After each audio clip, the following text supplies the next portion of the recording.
கருணாநிதி போட்டியிடும் திருவாரூர் தொகுதியில் திமுக பொருளாளர் ஸ்டாலின் வாக்கு சேகரித்து வருகிறார். நேரடி காட்சிகளை பார்க்கலாம். தமிழகத்தில் இருக்கக்கூடிய எந்த மாவட்டத்திற்காவது சென்று மக்கள் பிரச்சனைகள் அறிந்து கொள்ளுகிற முயற்சிகளை அவர் ஈடுபட்டதும் தான் கிடையாது. ஆனால் ஒரே ஒரு மாவட்டத்திற்கு அடிக்கடி அவர் போய்விட்டு வந்திருக்கிறார். அது எந்த மாவட்டம் என்பது உங்களுக்கு எல்லாம் தெரியும். நீலகிரி மாவட்டம். அங்குதான் குடநாடு இருக்கிறது. அந்த குடநாட்டில தான் 900 ஏக்கர் நிலப்பரப்பில எஸ்டேட்டோடு கூடிய சொகுசு பங்களா, அரண்மனை போன்ற பங்களா.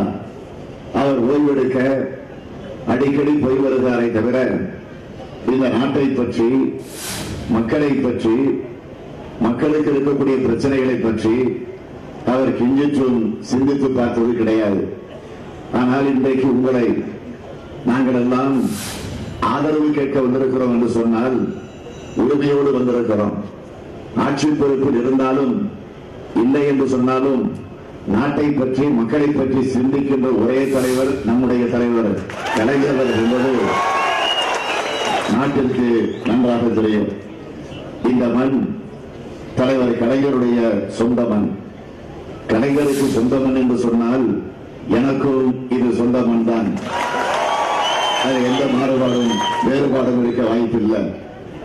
சாதனை நிகழ்த்த போகிற திருவாரூர் தொகுதிக்கு நான் இன்று வருகை தந்து வாக்கு சேகரிப்பதில் நான் உள்ளபடியே பெருமைப்படுகிறேன், மகிழ்ச்சி அடைகிறேன். இதே திருவாரூர் நகர வீதிகளில் நம்முடைய தலைவர் கலைஞர் அவர்கள் பள்ளி மாணவனாக இருந்தபோது கையிலே தமிழ் கொடி ஏந்தி இந்தி எதிர்ப்பை வெளிப்படுத்தக்கூடிய வகையில ஓடி வந்த இந்தி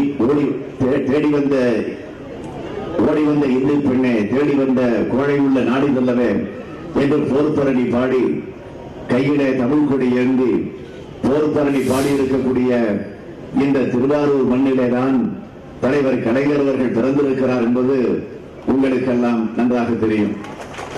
அப்படிப்பட்ட தலைவர் கலைஞர் அவர்கள் முதலாக தேர்தல் களத்தில் நின்ற ஆண்டு 1957 ஆண்டு. 57 ஆண்டு அவர் முதலில் அறிஞர் அண்ணாவின் ஆணையை ஏற்று திருச்சி மாவட்டத்தில் இருந்த குளித்தலை பகுதியில அன்றைக்கு அவர் வேட்பாளராக நின்றார்.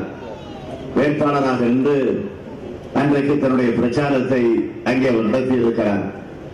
அப்பொழுது அவர் பிரச்சாரத்தை நடத்திய போது அவரிடம் இருந்த ஒரு கார், ஃபியட் கார், 2728 என்ற அந்த ஃபியட் கார், அந்த காரிலே தான் அவர் குளித்தலைக்கு புறப்பட்டார். அன்று அவரோடு சென்றது முரசொலி அலுவலகத்தில் இருந்த ஒரு பழைய வேன். அந்த பழைய வேனில் அச்சடிக்கப்பட்ட நோட்டீஸுகளையும் போஸ்டர்களையும் எடுத்துக் கொண்டு அன்றைக்கு அவர் தேர்தல் பிரச்சாரத்தில் ஈடுபட்டார். ஆனால் அப்படிப்பட்ட தலைவர் கலைஞர் அவர்கள் இன்றைக்கு பேஸ்புக்கில், ட்விட்டர்ல, இன்றைக்கு வாட்ஸ்அப்ல, இன்றைக்கு மக்களோடு அவர் பேசக்கூடிய நிலைக்கு வந்திருக்கிறார் என்று சொன்னால் அதுதான் அவருடைய வளர்ச்சி, இந்த நாட்டினுடைய வளர்ச்சி என்பதை நாம் மறந்துவிட முடியாது. ஆனால் அன்றைக்கும் குளித்தலைக்கு சாலை வழியாகத்தான் சென்று வாக்குகளை சேகரித்திருக்கிறார். அதற்கு பிறகு தஞ்சையில் நின்ற போதும் சாலை வழியாகத்தான் சென்று வாக்குகளை அவர் மக்களை பார்த்து சந்தித்து கேட்டிருக்கிறார். இதே திருவாரூருக்கும் சாலை வழியாகத்தான் வந்து உங்களை சந்தித்து வாக்குகளை தொடர்ந்து கேட்டுக் கொண்டிருக்கிறார். ஹெலிகாப்டர்ல பறந்து வரல, தனி விமானத்திலே பறந்து வரல என்பதெல்லாம் உங்களுக்கு நன்றாக தெரியும்.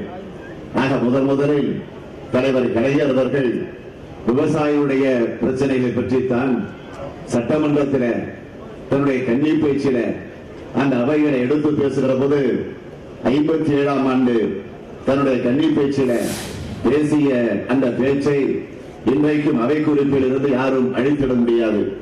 நங்கவரம் விவசாயிகளுடைய பிரச்சனையை பற்றித்தான் தலைவர் கலைஞர் அவர்கள் முதலில் பேசியிருக்கிறார்கள். நான் இன்னும் ஆதாரத்தோடு சொல்லுகிறேன். ஜெயலலிதாவை போல வாய்க்கு வந்தபடியெல்லாம் நான் பேசிட மாட்டேன்.